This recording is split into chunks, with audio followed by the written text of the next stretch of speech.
Faith in elections in the United States right now isn't exactly at its height. The left isn't happy that once again they had to vote for not their guy, and the right, well... back. Others smashing through windows. So can there be faith in American elections going forward? Can bland candidates turn into bold reformers? How can reformers be successful in America? In this video, I want to examine the life and career of Hazen Pingree and maybe start to answer some of those questions.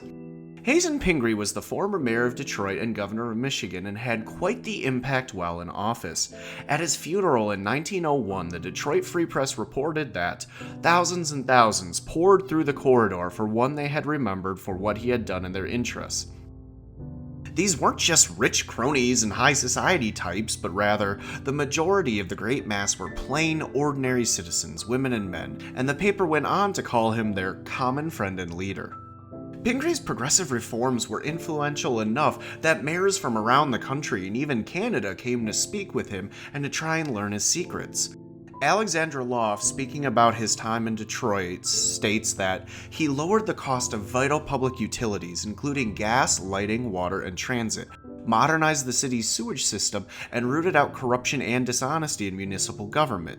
He successfully spearheaded the movement for the 3-cent streetcar fare and brought Detroit to the brink of public ownership and operation of its own transit system.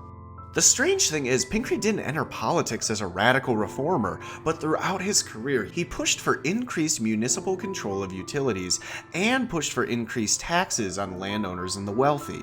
In this video, we'll examine his political career, his successes in progressive reform, and we'll look at how his progressive outlook changed throughout his career. If you stick around long enough, we may even discuss why this matters and what we can learn from him. Part 1. The Perfect Political Outsider. Doing reform in America is difficult. Daniel Rogers in Atlantic Crossings looks at how throughout the late 1800s and early 1900s, municipal progressive reform in the United States often had links to Europe, but the Americans really had to work for it. You see, according to Rogers, Americans aren't necessarily open to giving governments more power, either at the municipal or at the federal level. Giving utilities or industries to the government is viewed as interference in a market or mixed market economy, and many Americans simply view the government with distrust. For people who think the government is corrupt, why would they want to give such a government more money or control? So it takes a lot of work to get reforms passed, and often it takes someone who isn't a career politician or viewed as a career politician to get the job done. This was the setting in Michigan in 1889 when Pingree became the mayor of Detroit. The Republican Party wanted an outsider, someone different, someone not entrenched in politics, and Pingree was the perfect candidate. Pingree was born in Maine in 1840, and after attaining a primary education, he started working in factories by the time he was 14 years old. So checkmark on having a good work ethic there. At 16, he moved to Massachusetts and started working in a shoe factory. In 1862, he answered the call and joined the 1st Massachusetts Heavy Artillery and fought in the American Civil War. He was captured and even spent time in the infamous Andersonville prison, but in 1864 he escaped, rejoined his regiment, and then went back to the fighting. He was present at Appomattox Courthouse when Robert E. Lee surrendered to Ulysses S. Grant. That's a checkmark for veteran and arguably war hero on top of the work ethic. After the war, Pingree moved to Detroit and started working at the Baldwin Shoe Company, which he and a partner were able to buy and co-own by 1866. By 1886, it was the 2nd largest shoe company in the United States. So there's a checkmark for entrepreneur, hard worker, self-made man, war vet, and political outsider. Pingree was essentially perfect for an American election. In 1889, he was the guy the Michigan GOP turned to, and the guy that would help them turn around their fortunes in the city of Detroit. But how would a businessman govern? Can you really push a candidate left during their time in office and not before? Part 2. The Making of a Radical. Pingree didn't enter politics as some radical socialist or massive reformer. In an interview with the Detroit Free Press in 1890, Pingree stated that, "It looks to me as if the time had come for some change for the better in the streetcar service." But then he added that those engaged in that business ought to know best. He even sympathized with the cost for the private business owners, stating that it might be asking too much to insist upon the cable system as it is very expensive. Even though he wanted to update Detroit's infrastructure, Pingree was still in favor of allowing private businesses, rather than government municipalities, to plan and carry out operations. Had events not forced his hand, maybe he would have remained more in the center. But things changed after the streetcar strike in April of 1891. Rail workers were growing increasingly violent and threatening to overturn streetcars if George Hendry, owner of the Detroit Streetcar Company, tried to break the strike. Hendry wanted Pingree to call the militia in and violently crush the strike, but instead Pingree called for arbitration. Speaking after the fact, Pingree explained that some of them called me an anarchist for taking this position, but he went on to claim that public opinion was on my side. The end result was an agreement to cap weekday work hours at 10 for the streetcar employees who had previously been working up to 17 hours a day. This was a pretty successful strike, and all Pingree had to do to help was not crush the workers violently. Pushing for arbitration isn't exactly extreme socialism, but we see here that Pingree learned that updating Detroit's infrastructure and looking out for its workers would put him at odds with private business interests. His new convictions were tested when the Detroit Common Council voted to give the Detroit City Railway Company a 30-year franchise for operating the predominantly horse-drawn streetcars in the city. In July of 1891, Pingree vetoed this action, citing the fact that Detroit earned nothing by the agreement and that this franchise would further prevent Detroit's ability to electrify the streetcars and pave and upgrade the roads and rail lines. This conflict moved from the streets to the courtrooms to City Hall and lasted throughout and even after the Pingree administration. It also formed the centerpiece of his later years as mayor. After wresting control of the streetcars and other utilities, Pingree went to work spending millions of dollars on infrastructure to upgrade the streets, rail lines, sewers, and power lines. Part 3. Progressive Pingree. Pingree's experiences do show that reform in the USA can be challenging. Pingree himself claims that the newspapers, with the exception of one German paper, the Abend Post, were on the side of the streetcar companies. When they published anything from me, they had it put in such a light that it had an entirely different meaning. Fun fact though, he owned the Abend Post, so it shouldn't be surprising that they were the charitable paper to him. It may also seem like a bit of a stretch, but he did face criticism in his reforms. In an article titled False Prophet of Labor, the Detroit Free Press accused him of only supporting unions for political points and profiting from felon labor in his own business ventures. It painstakingly lists multiple trades and vocations, providing reasons that each group should vote against Pingree, citing examples such as him handing out non-union made cigars at political events. They go so far as to claim that his record shows that he cares nothing about how the taxpayers' money is spent, if the same is spent to promote his political ambition. But what about the deficit? When the Board of Public Works started to tear up the streetcar track to make improvements, the Free Press claimed that these improvements created a bitter feeling against Mayor Pingree in that part of the city. The article goes on to state that the real estate men would stand against him in the next election, a sentiment supported by future articles and Pingree's own writings. Despite all the resistance from utilities companies and occasionally the press in the 1893 election, Pingree was re-elected and gave an address on January 9, 1894. Rather than easing up on reform and rhetoric, he was more passionate than ever. Speaking about his attempts to pave the roads, he pointed towards great progress, saying Detroit had gone from one of the most poorly paved cities in the country 4 years ago. It is an admitted fact today that Detroit is one of the best. He added that this great change has not been brought about without many struggles, much hard and sometimes even heroic effort on the part of our public officials, and the expenditure of large sums of money. Towards the end of the speech, he got fired up and added that we have had to release our city from the clutches of one of the most powerful monopolies and unscrupulous combines of corporate capital ever organized. The future he envisioned for Detroit was by far the best and most economically lighted city in the whole United States. We see here that Pingree had figured out a winning reform strategy. Charged passion brought straight to the public seemed to be his key for success. This was a lesson that was only reinforced as his career went on. According to him, he used to stir up the public by sending out notices, and the people would terrify the aldermen who wished to go back on their campaign promises. In one case, he had his supporters pack a meeting of the aldermen and even told them that we had plenty of rope there and would hang them. While such antics and public support eventually gained traction in City Hall, he faced a battle in multiple levels in the courts. Showing just how ingrained business interests are in American politics, Pingree stated that the first federal judge to hear the case owed his appointment to the largest stockholder in the streetcar company. Even with new owners from New York buying up the franchise, the city finally passed an ordinance that helped move towards increased service and limits on fare prices. These roadblocks only made him want more reform.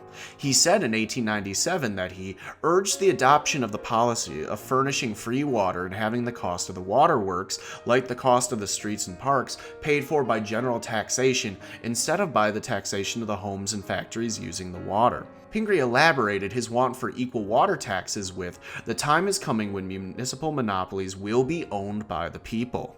My comrade. Even with his lofty goals, Pingree was a pragmatist and wanted to do what he could when he could, stating that we must not, however, wait for public ownership before putting an end to the extortion now practiced by private monopolies.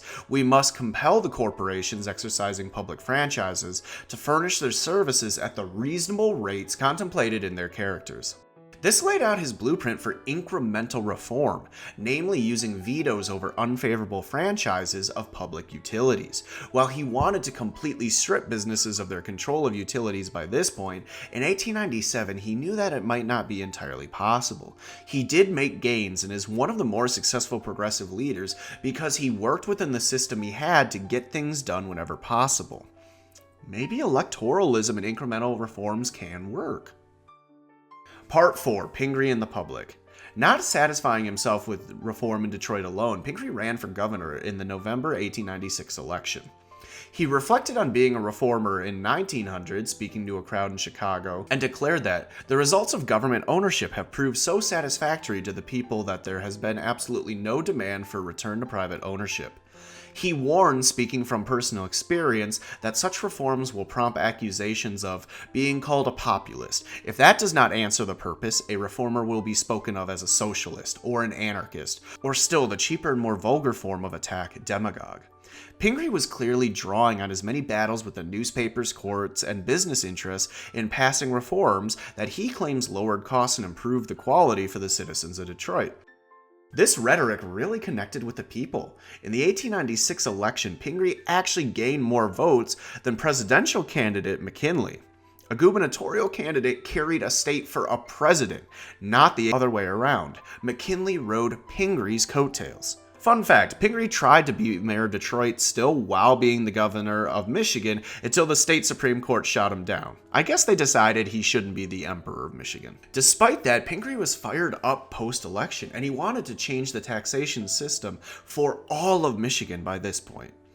In 1898, Pingree called for a special legislative meeting to redebate what was known as the Atkinson Bill. This bill sought to end special exemptions on assessments on taxes and to tax corporate property at the same rate as other types of property, effectively raising the corporate tax rate. My comrade. While many citizens emphatically supported this bill, Pingree needed to use his unique flair for connecting with the common people to make these changes. Pingree was able to get the state legislature to pass the bill, but the state Supreme Court struck it down. In order to conform with the state constitution, he therefore sought to pass an amendment that would remove special exemptions and to assess taxes based on property value. He started by pushing for a piece of legislation called the Oren Act, which would set up an advisory board to assess the tax value of property and to look for money that the state had missed. Although it wasn't Pingree's first plan, his willingness to adapt paid off quite literally. The advisory board identified over $350 million of missing revenue. In 1900, his final year as governor, and with the findings of the advisory board in hand, he was able to get his amendment passed to increase taxation on railroads, telegraphs, and other large companies and monopolies.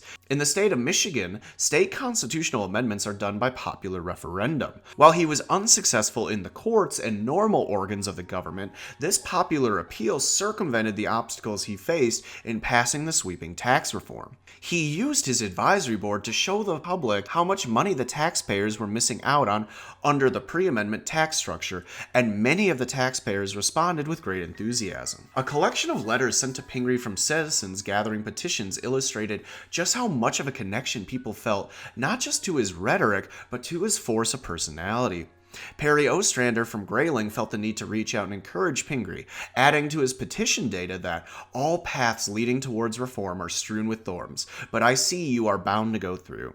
A.W. Lansing heaped further praise on Pingree, writing, "Dear sir, you are one of the smartest and best men that ever lived. Money cannot buy you, corrupt corporations cannot bend you."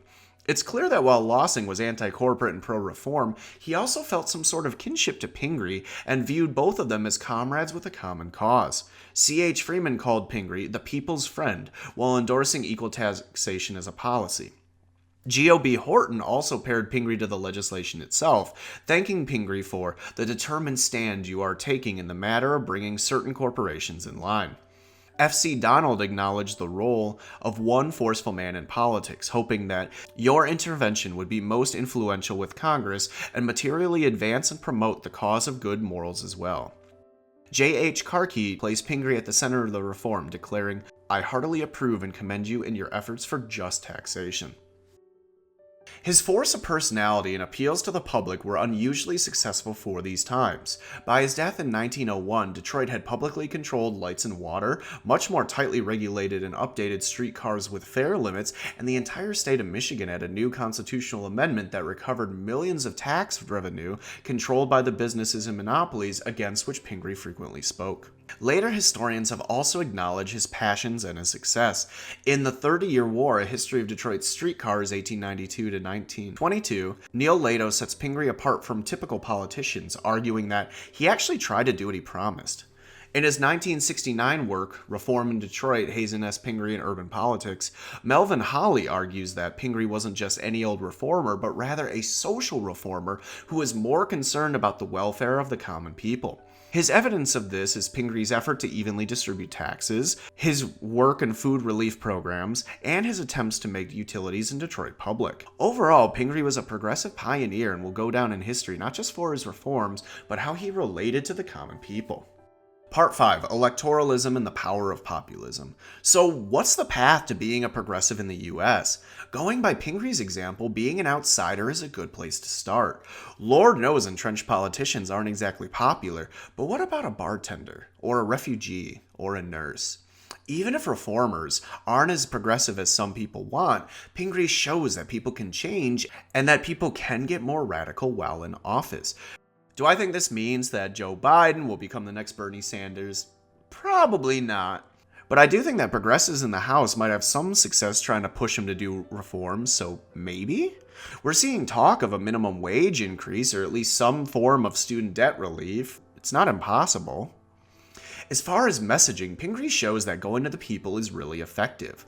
Look at the on-the-ground organizing in Georgia that swept the runoffs for the Democrats. In fact, as silly as it may seem, Alexandra Ocasio-Cortez and Ilhan Omar played Among Us, pretty popular multiplayer game with online streamers, some political, some not. At one point, there were 400,000 viewers watching, and not just for the gaming hijinks, but also to get a progressive message delivered directly to them. It may be tough to do reform in the United States, but I think we can learn some lessons from Pingree, and I don't think we can abandon electoralism. Apologies to all my revolutionaries out there. Thank you all for watching. I know I've been away for a while, and I'm happy to be back. I have some Civil War content on the way, and I will finish the clean Wehrmacht video eventually, I promise. If people want, I may even decide to ruin my channel and make a video about the recent events at the US Capitol building in January. If anyone is interested, I have a Patreon, and special thanks to my patrons Irish Thunder and Manzana Dolce. If you enjoyed the video, I always appreciate it when you guys like, comment, and subscribe, and as always, stay excited about history.